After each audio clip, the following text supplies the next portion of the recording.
Okay, so our first question is, it reads, I experience barometric change headaches and have not found a way to avoid getting them or to manage them without having to resort to over-the-counter pain medication. Can you please suggest a way of avoiding getting these headaches or a way to reduce the pain? Both the way to avoid and the way to reduce is the same. Stop thinking yourself influenced by barometric changes. That barometric changes do occur in the planet is true.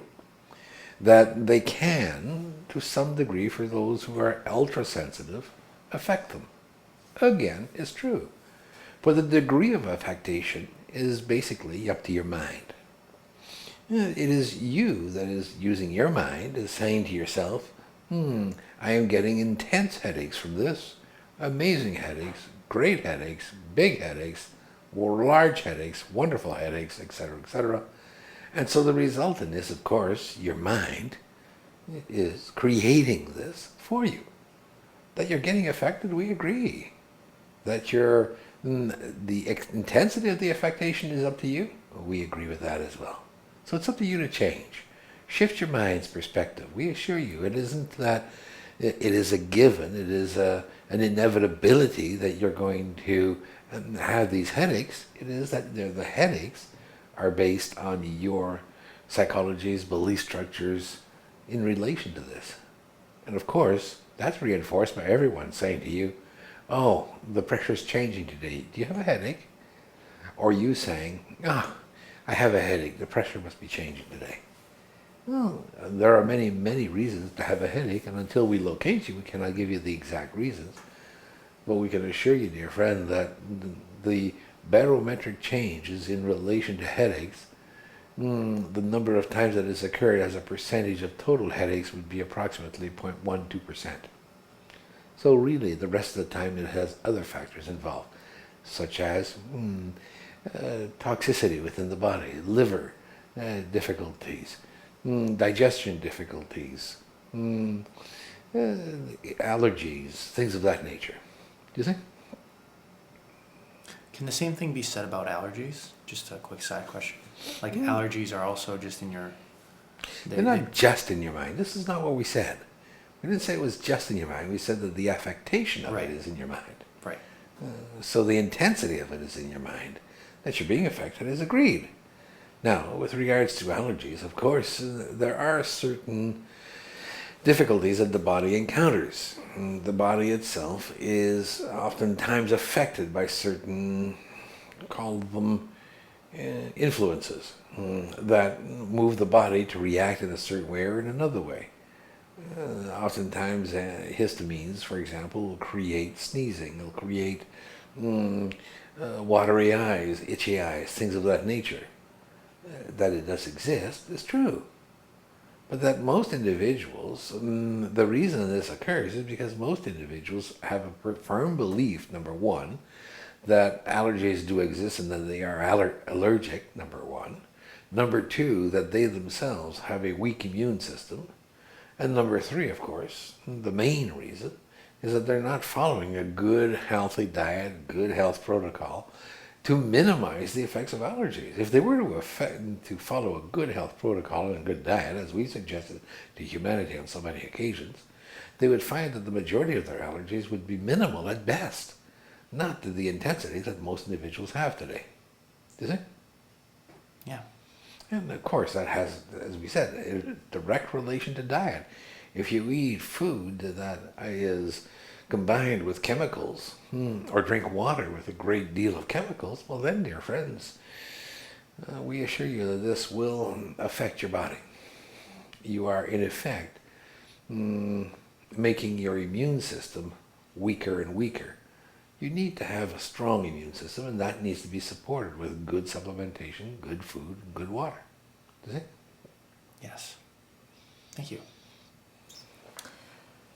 Next question wonders, what is the best method for chelating heavy metals and pesticide residues? Go to a chelation center. Most of them use EDTA chelation, which is very beneficial. And that is probably the most effective method there is. It's a simple methodology, intravenous methodology. You can use, were a number of products in the market, suppository products, things of that nature. There are also supplements that will take out certain heavy metals out of your body, but the most effective way is strictly through intravenous. Intravenous chelation is the most effective, the quickest, the easiest, and certainly the most, probably the one that works to the greatest degree. Do you think? Mm-hmm. And can a majority of individuals benefit from intravenous, or does it depend on the individual? Every individual on the planet today could probably benefit from it because most of them have been exposed to some form of heavy metal throughout their life, whether it be lead, zinc, whether it be great amounts of tin, cadmium, things of that nature. They've all been exposed to some degree or another. We assure you, arsenic. So yes, of course, anyone can benefit from it. Okay. Question here about telomeres. Is telomere shortening truly the fundamental cause of aging? It's not the cause of aging. The cause of aging has to do more with the psychologies and belief structures of humanity. But it is a reflection of aging. In fact, it is used as a measurement of aging. And you'll find that the shorter the telomeres, the more the aging resultant is expressed in your body. All of you have a psychology and a belief structure that aging is inevitable and that aging is quick. And so the resultant, of course, is you do use this to affect your cell replication and your cell replication system. The net result is, as your cells replicate, the telomeres themselves tend to shorten, and eventually your genetic structure has got the shorter telomeres. You see? Now, having said that, telomeres is a great way to measure the aging factor, and it can be used in certain circumstances to reverse certain aging factors. However, having said that, most individuals need to shift their psychology first. That's the root cause of aging, not telomeres. Telomeres is just one more methodology to measure the aging factor in your body. Now, given that, though, if you support your telomere lengthening, if you support your telomeres to stay strong, you will find that you will slow down that resultant effect on your body of aging. Do you think? So if you change the psychology of aging, would the telomeres still short as the cells Yes, replicate? but they won't shorten as quickly as what they do now. Okay. As we've said, you can live 10,444 years. That's what your body was designed for. We've said this all along. Having said that, then, hey, if you're only living 70, guess what you're doing with your body? You're, in effect, through the psychology and belief structure of your mind, you're saying your body is only valid for that long. Now, it's not to say that only psychology and belief structure, but if you have that psychology, then you will, by the nature of your psychology, invest yourself or find yourself in a circumstance or situation where you, the circumstances alone will harm your body to such an effect as to reinforce your psychology. By that we mean, if you believe strongly that you're only going to live to 70 or 80, then you will ensure through your diet, your exercise, through your lifestyle, through the environment that you're in, that you won't live any longer than that. And of course it'll take great effort to live longer than that. This is what's going on with your society presently. Individuals on the average are living 70 to 80 years, well, on the average. And they want to live longer. The baby boomers want to live a little longer because they realize that, hey, life's not so bad after all. But the net result is they've created a psychology within themselves. So what have they done? Well, they've poisoned their environment. They've literally created an environment that is full of chemicals over the last 50, 60, 70 years. And they've basically might as well jump into a vat of chemical soup because that's what they've done. They've affected their physical structure, they've affected their cell structure, they've affected the replication of their bodies, of the cells in their bodies, their genetic structure, and so they are aging rather quickly. Add into that lack of poor food, They're using genetically modified foods. They're using a number of other factors involved in their food sources, along with a bunch of chemicals, insecticides, pesticides, fungicides. And the net result is you might as well just as well take some chemicals and drink it clean. How many of you would drink Drano or drink XLR or anything of that nature? Of course you wouldn't. You wouldn't think of doing that, but you do think of going ahead and drinking the water that is so full of chemicals that in effect, dear friends, you are drinking all of that stuff. You see? So really, at the end of the day, as a society, what you're doing, or as the baby boomers are doing, is as much as they want to push to live longer, they've also done everything they can not to.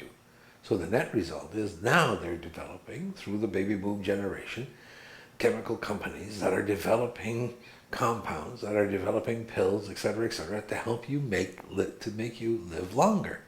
Wonderful. So, having poisoned you, now they're trying to find the antidote to the poison that they gave you, but only to the antidote of certain poisons, not all of the poisons. And the net result is, of course, they're going to live another year or two. Wonderful. And they'll tout that as having beaten the aging process. Get the point? Mm-hmm. There's a lot more we can talk about this. Yes. Would you like to? Not yet.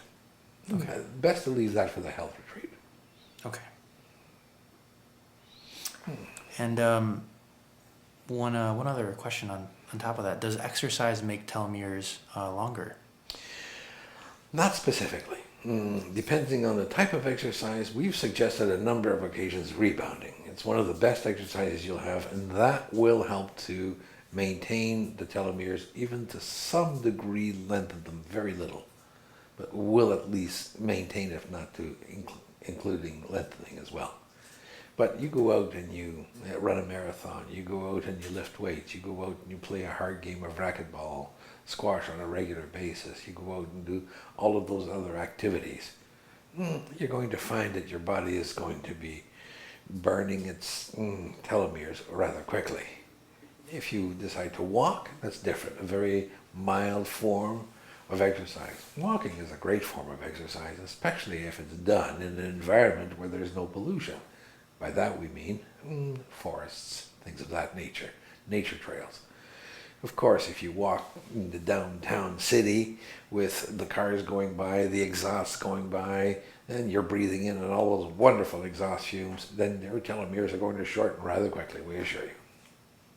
Get the point? Mm-hmm. So it's not vigorous exercise? No. It's not. The only vigorous exercise you want is sex, and that, dear friend, will lengthen your telomeres. It will? Of course. It's designed to. That's why humanity has a sexuality. If they didn't have that, they wouldn't be able to live 10,444 years. Sexuality is designed to lengthen the lifespan. It provides the benefits of health, happiness, serotonin uplifts, melatonin uplifts even. It'll provide nice, wonderful sleeps. It'll provide relaxation of life. It'll provide extension of telomeres. It'll provide extension of cell structures. Sex is one of the most wonderful exercises that humanity has. And most individuals, unfortunately, are so busy working and so busy doing all the other exercises, they forget to enjoy themselves in sex. Now, that's not to say that sex as a duty, sex as a must-do, is going to have the same effect. It's like anything else. Exercise of difficult intensity will only shorten the telomeres. Exercise of a natural, relaxing, as we said, a nice relaxing walk will lengthen your telomeres. Sex is the same. If you're a sex addict and you're humping yourself or humping someone else 15, 20 times a day, we assure you, you're not going to be lengthening your telomeres. You're going to be shortening them rather quickly. But if you have sex as part of a nice, relaxing relationship, and it's a pleasant experience for you, then yes, you will experience a lengthening of your telomeres. Does it? That's amazing. So there are things that can naturally lengthen them. Of course. Good health. Again, good foods, proper foods, good balance. Nutritious foods, not foods, literally denatured, where all the nutrition of it is removed from it. Do you think? Yeah. Processed foods are of no benefit to your health. And for those individuals that already have shortened telomeres because either they're older or bad lifestyle habits, by incorporating a different lifestyle, can they return to a longer length? They can. There are supplements as well available, and we will discuss all of this during the health retreat, Okay. but we certainly are not prepared to discuss it right now. There's a lot more we can say about telomeres, but again, why give the farm away yet? And nobody's bothered to buy it, so until somebody offers to buy the farm, we're not prepared to sell the farm yet. Do they? Got it. And the last question today wonders, if an individual is born with imbalanced health, can they ever return to absolute health? Absolute does not exist. They can return to a balanced health, yes. If an individual is born with a missing limb, there's not very likely that they'll ever return to having the limb. You see? Yes, there are certain things that will occur in the future, which we will talk about in the health retreat, about returning limbs to the individual. That will be discussed as well. But under the present circumstances and the present psychology of humanity, no, that is not possible. Having said that, you can still return yourself to a state of balanced health. Balanced health doesn't mean it's perfect health. It doesn't mean it's absolute health. It means it's balanced. So you may have a little thing wrong here, a little thing wrong there, but everything else works for you. Get the point? Mm-hmm. This is what we're discussing. This is what we've always said from the beginning. It's not about getting what you call perfect health or absolute health. It's about getting balanced health. And balanced health means quite simply, regardless of the circumstances, you are healthy. And that, dear friend, is what we've been talking about since we began speaking to humanity. Does it? Yeah. So absolute health doesn't actually exist, you said? No, it does not. Wow. The concept of absoluteness is a concept that is flawed. It's a concept of the mind. It really is no absolute. It's like perfection. The most perfect thing in the world is the imperfection of humanity. There you go. Wow. And for those individuals that are born with imbalanced health, what would it take for them to be balanced? Again, individuals, we would have to discuss individually. It would take, of course, good nutrition, supplementation, good water, and at the same time it may take psychologies and belief structures and shifts within those. A number of factors involved. Does it? Yeah. Okay, that wraps up the questions. And wonders, do you have any comment for the upcoming retreat in 2016? What would you like to know? Anything you'd like to say to humanity about it? Again, as we've said, there's a great deal of information that's coming that we will present at the retreat. Those who will be in attendance, we will take you on a journey into a number of psychologies, belief structures, understandings, and awarenesses that will expand your awareness of what it is to be healthy, what it is, and how to bring it to yourself, and how to shift yourself as you age. And we assure you, we'll present so much information that it's up to you then, of course, to choose. It's like being given a dictionary and it's said, then it's up to you to decide which word you want to speak. It's not for us to tell you which word is the best word, but it is for us to tell you that there's the dictionary, these are all the words, what would you like to do with them? So what we're going to present to you is a perspective on health that will take you beyond anything you've ever imagined before. And as a result of that, will very much, regardless of what your level of awareness is, whether you're aware of telomeres, whether you're aware of all of that stuff or not, or whether you're just basically aware of basic nutrition, or whether you're not even aware of anything and you're eating hamburgers every day that are denatured by nature. We assure you, regardless of what your level of understanding and awareness is, we will present to you a great deal of information that will perhaps, if you choose, lead you to a whole new direction, and it's for you then to experience health. The key is, do you want to explore the experience of health? Do you want to find out for yourself what you can do, what you can explore, what you can understand, that regarding your particular personal health, and then regarding health in general, And then from there, are you willing to explore where health is, what the advances in medicine, the advances in technology will be, and what they will be in the next 50, 60, 100 years, 200 years? We assure you, there is a great deal of advances coming, some reasonably soon, some a little less soon. But if you're aware of them, then you can start moving towards them. You see? Yes. That sounds amazing. Is this a pivotal time in humanity's history in terms of health? No, No. not really. Health is a constant irritant. Health is like the burr under the saddle, the hemorrhoid in the butt, the pimple on the ass. Just when you think you've got it all figured out, it comes back and bites you. You see? Irritates you. You think you've got it all figured out. The pimple's gone. You're feeling really good. You've gone through a number of weeks, months, years even, without any difficulties, and bang, it comes back at you. Why? Because, of course, like a pimple on the ass, it's caused by a number of things under the surface. And it's this under the surface aspect that we're exploring so that people can then take notice, take charge, and change the under the surface perspectives that are going to bring about states of imbalance within health. Does it? Yeah. And this state of health or imbalance, does that even apply to ailments that we see as untreatable? ALS, for example. Yes. Lou Gehrig's disease is often seen as an untreatable disease. There are ways to deal with that, and if individuals choose, we can speak to that. But again, choices must be made. For though we offer the opportunity, it still requires a willingness for the audience to interact with us. And that interaction is of prime importance. Without the questions, we cannot provide the answers.